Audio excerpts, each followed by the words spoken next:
one of the things that we have learned this entire week is that at the end of the week, we had 143 participants. So what you're seeing in there, obviously, good. Good. What you're seeing in there is basically on top is obviously our German team, and they will be traveling back to Germany this afternoon, 3 o'clock. So we're going to pray for them at the end of the service. So please do not leave, stay here so we can dismiss them. But then the bottom pictures, after using the Germans, the bottom pictures, those are the two group pictures from the early shift, or the morning shift, which was basically the younger kids. And then the older kids came from 1 to 4:30 every day. So guys, it was just an amazing experience. I want to say thank you. And again, you guys went through Pregunta del Día just a while ago. And that was one of the sections of the evenings. The evening was a worship celebration. We did multiple things. I wish, and I could tell you, that the favorite part of the worship was preaching. It was not. That's humbling to me, right? Okay, but here's the thing. The one section that they enjoyed also a lot within those evenings was the section of the service, the segment of the service that had to do with the German time. And this is the time where our Germans came on stage and they led this section where they shared with us about Germany.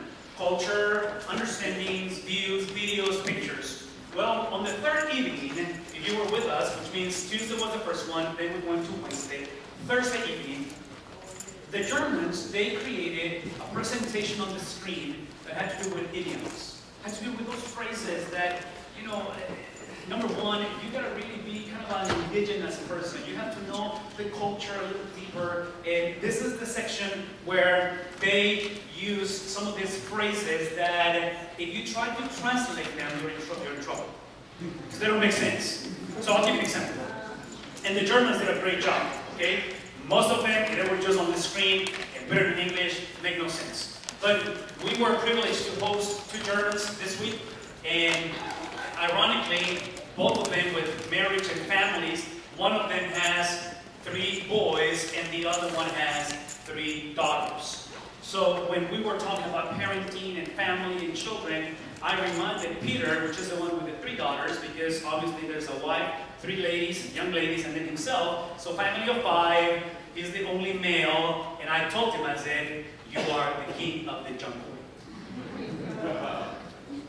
He looked at me and said, what does that mean?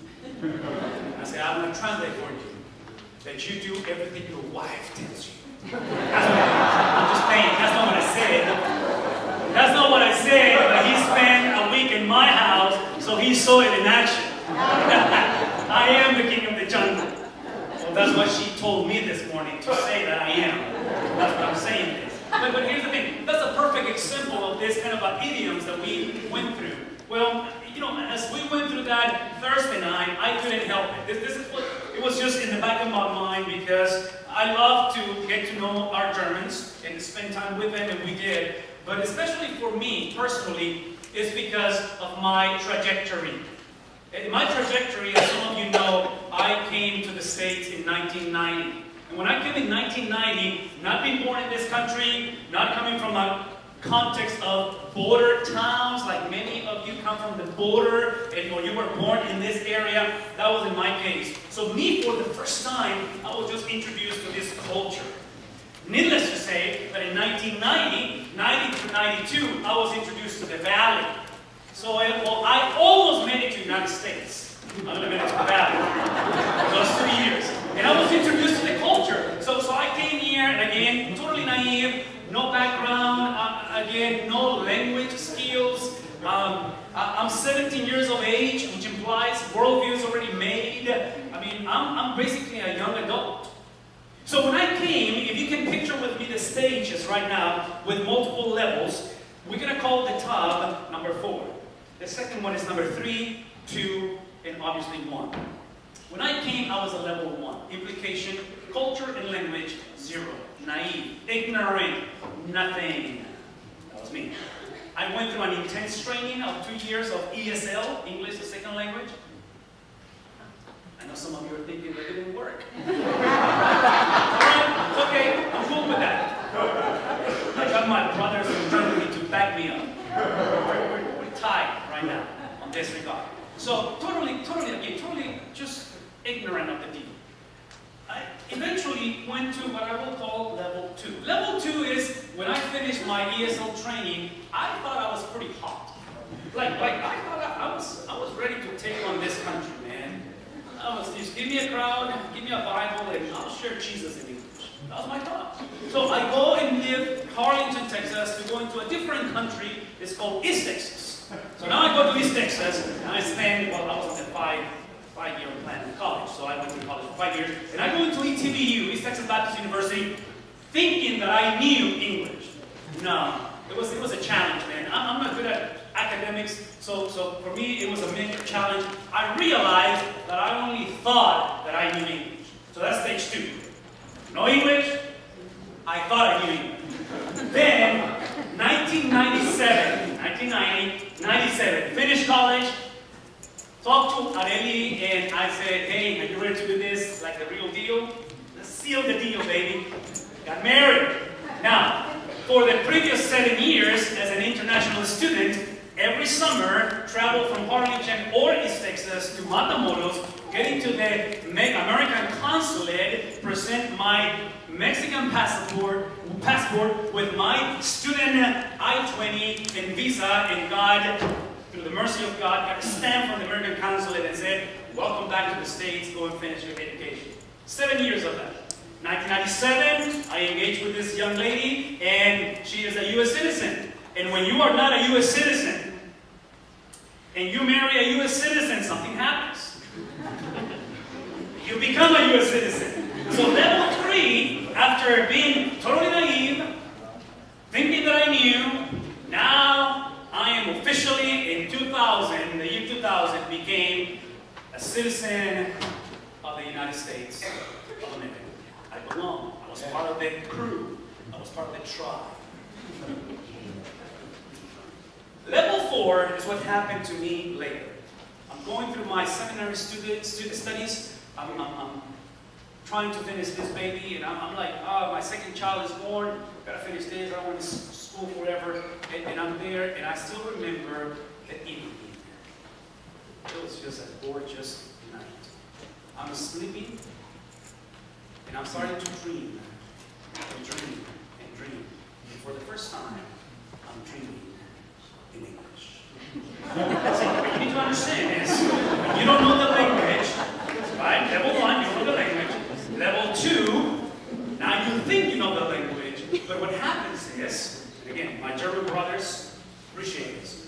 You're listening to the language, you understand the language, but you have to translate in your mind to Spanish, so you can really understand. When you speak it, you have to first put the words in your framework of, language, whatever. Well, level 4 for me was a transformation of the mind. From that point forward, I realized that I did not have to translate in my mind from one language to another.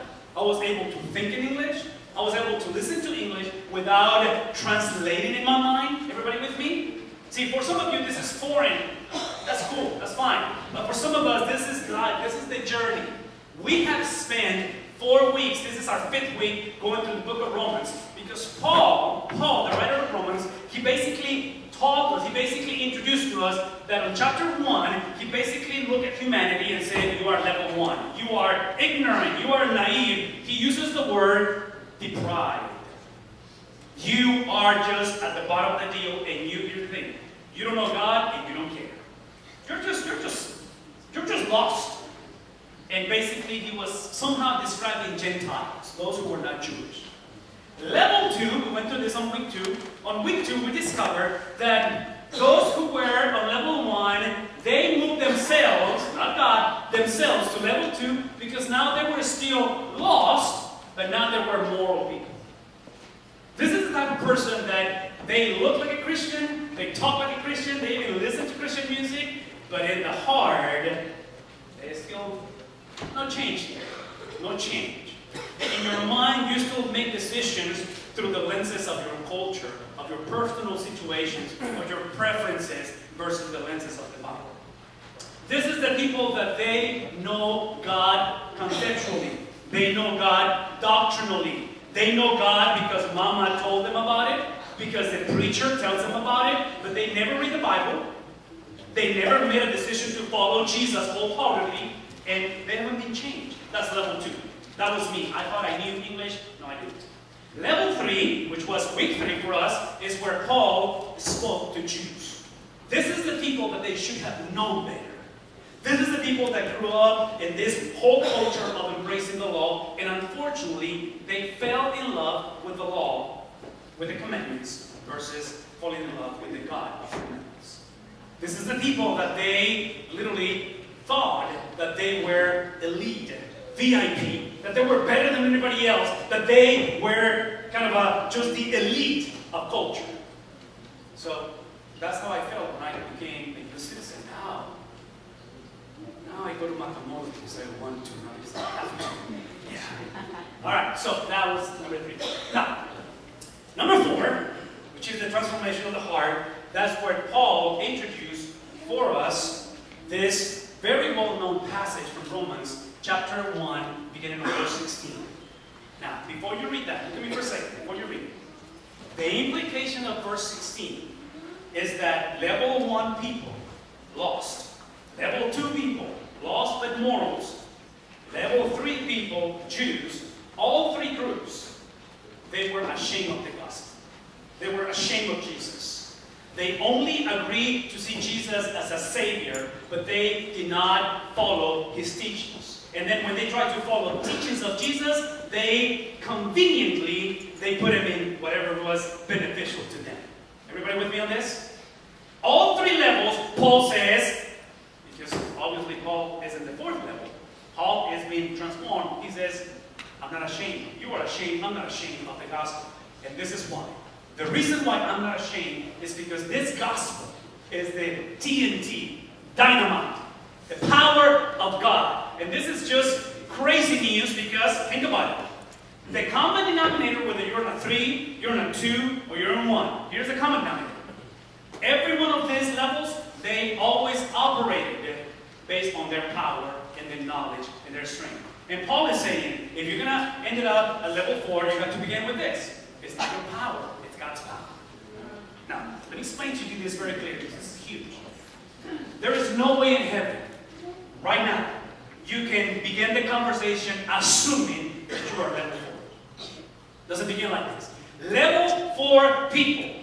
People who are saved by the power of God understand that you begin at level 1. See, some of the mistakes that we're making right now, many of us, and this is why you cannot move up the ladder or you cannot encounter the power of God, is because you are thinking and you have always believed that you were born level 4. Nobody's born here. In other words, what we're describing is people who embrace the power of God understand that you have to disregard your own power. See, some of you look tired this morning because you've been trying to operate in your own power. There's freedom in power. There's freedom. Here we go. Now, this power, what is it that brings? Brings, come on, let me hear you. Salvation. Now, here is another characteristic what I'm talking about. Level 1, level 2, and level 3, they really don't care about being saved because they assume they are already saved. Well, level 1 don't care. They're just like, hey, whatever. Okay? But here's the point. Level 3 people, level 2 people, level 1 people, all that they want is improvement, behavior modification. So if I can just get my husband to really fill in the blank, if I can just get my teenager to stop filling the blank, are you following me? Now, I'm all for behavior modification. We will love to have a better version of you. We'll love it. You will love, my wife will love a better version of me. But this begins by understanding that at the end of the day, it's not changing your behavior what really matters. It's God changing you that produces a change on your behavior. So the change of the behavior must take place. It's just where it takes place. Huh? Yeah? Here we go. So here is where the Jews, level 3 people, they were just very upset with Paul because listen to the words. This salvation that is beyond behavior modification is for every single one, including journalists.